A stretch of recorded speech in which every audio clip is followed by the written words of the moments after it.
C'est ce que tu vas apprendre aujourd'hui, comment utiliser la perspective avec un point de fuite, mais nous allons ajouter un petit quelque chose en plus.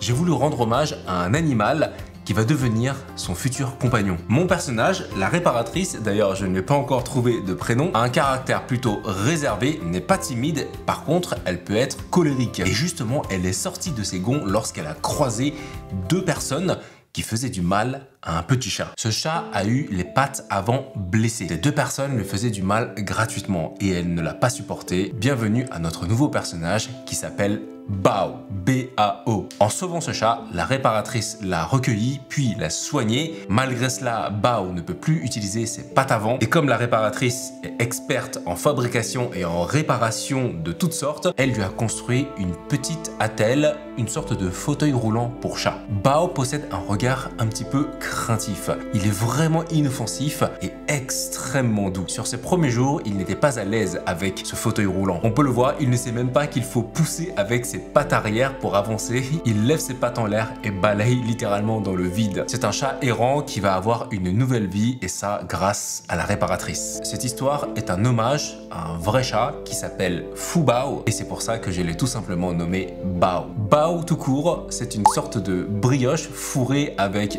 une farce à base de légumes ou de viande et je pense que ça lui va très bien.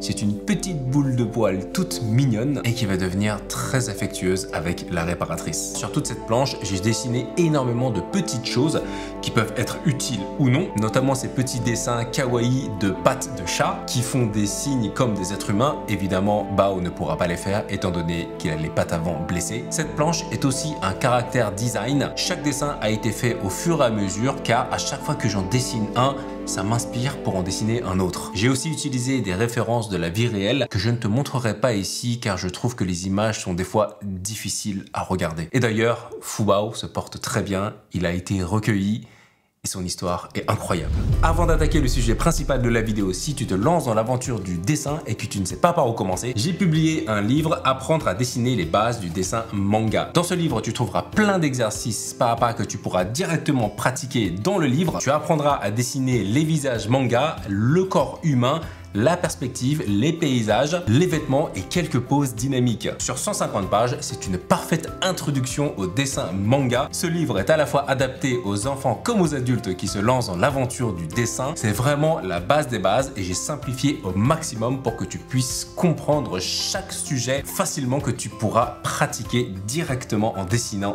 dans le livre. Pour commander mon nouveau livre, le lien est juste dans la description. Le carnet que j'utilise est actuellement mon préféré, un carnet de papier layout double face de chez Clairefontaine. C'est un super carnet tout noir en ouverture à plat. Je pourrai plus tard personnaliser la couverture et on peut dessiner et colorier au feutre alcool en double face. Ça, c'est incroyable. Pour le repassage, on va utiliser les Copic Multiliner SP. D'ailleurs, la prochaine fois que j'irai au Japon, je vais me faire un plein de recharge car là-bas, ça coûte vraiment pas cher. Et pour le coloriage, on va utiliser les fameux Copic Sketch. Ils ont plein de niveaux de gris différents et j'adore leur gamme de gris chaud. Ok, j'ai voulu dessiner la réparatrice ayant combattu ces deux mauvaises personnes et ayant sauvé Bao. Elle l'a enveloppé dans une grande serviette pour le protéger. Elle sera au premier plan du dessin avec un cadrage un petit peu plan américain et l'arrière-plan sera une ville un peu cyberpunk abandonnée car elle est en expédition pour rétablir du courant électrique dans une zone de sa ville. Comme toujours, je commence mon dessin en structurant avec des formes simples, le classique ovale et croix et ensuite je structure son corps avec des lignes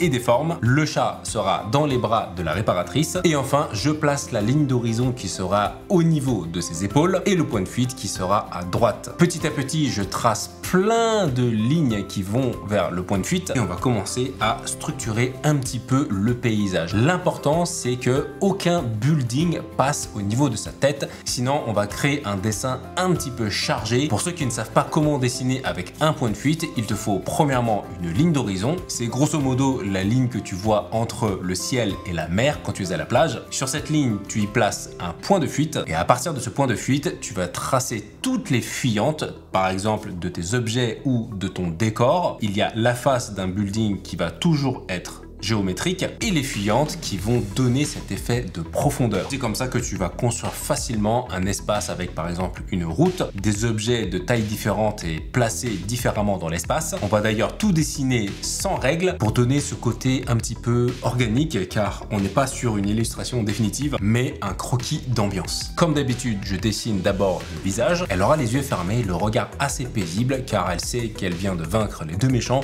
et qu'elle a sauvé Bao. On la dessine avec une frange, une mèche de chaque côté. Elle a de très longs cheveux et une tresse du côté droit de sa chevelure. Le chat sera enveloppé dans un plaid assez épais. Il a ce fameux regard un peu craintif et timide et avec ses oreilles un petit peu baissées, comme il est méfiant vu qu'il ne comprend pas trop la situation et ne la connaît pas, il se demande tout simplement s'il doit la faire confiance. La tenue de la réparatrice sera comme celle du character design. J'ai repris son collier de cou, le t-shirt, le nombril visible et la jupe. Cette fois, je vais lui donner une texture un petit peu en cuir avec plein de reflets. Pour ça, je dessine plein de petits zigzags à la fois très nets et de l'autre côté avec des hachures. Ça va vraiment créer cet effet cuir. Et enfin, pour sa chevelure, il y a un petit courant d'air. Il y a sa tresse qui passe un petit peu devant. Ça va donner du dynamisme à la pose avec ses courbes. Une fois que je l'ai terminé, passage au décor. On va commencer à dessiner des buildings explosés, à moitié couchés, près de tomber. Il y aura de la végétation sur ces buildings, ce qui veut dire que ça fait des années que cette zone est abandonnée. Quelques arbres calcinés sont encore présents sur place. Et il y a aussi de la tuyauterie un petit peu steampunk ou cyberpunk. L'outil de la réparatrice est planté au sol. Elle a fini son combat, donc elle le plante comme une sorte de victoire. Sur le côté droit, il y aura un petit ponton surélevé qui sera relié à un grand building un tout petit peu de travers. Côté gauche, beaucoup de tuyauterie, des buildings aussi un petit peu penchés. Je repasse quelques zones en noir pour forcer le contraste. Passons maintenant au coloriage avec les feutres Copic Sketch. Je commence avec un gris clair à notre personnage. La lumière viendra un petit peu de la gauche. Je colorie le plaid en gris foncé et sur le décor, il y aura plein de zones bien grises avec un ton moyen. Ça va aussi faire ressortir le contraste. Le gris clair est placé. J'utilise maintenant un gris moyen pour renforcer le décor et enfin un gris de plus en plus foncé.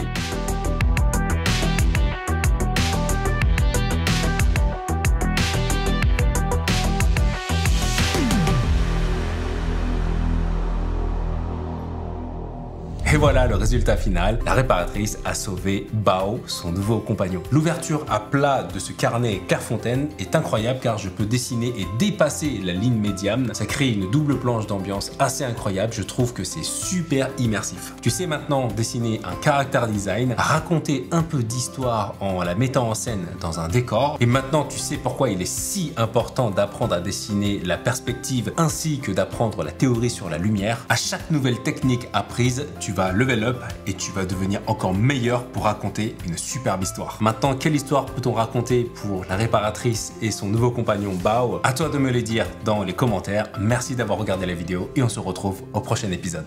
Salut!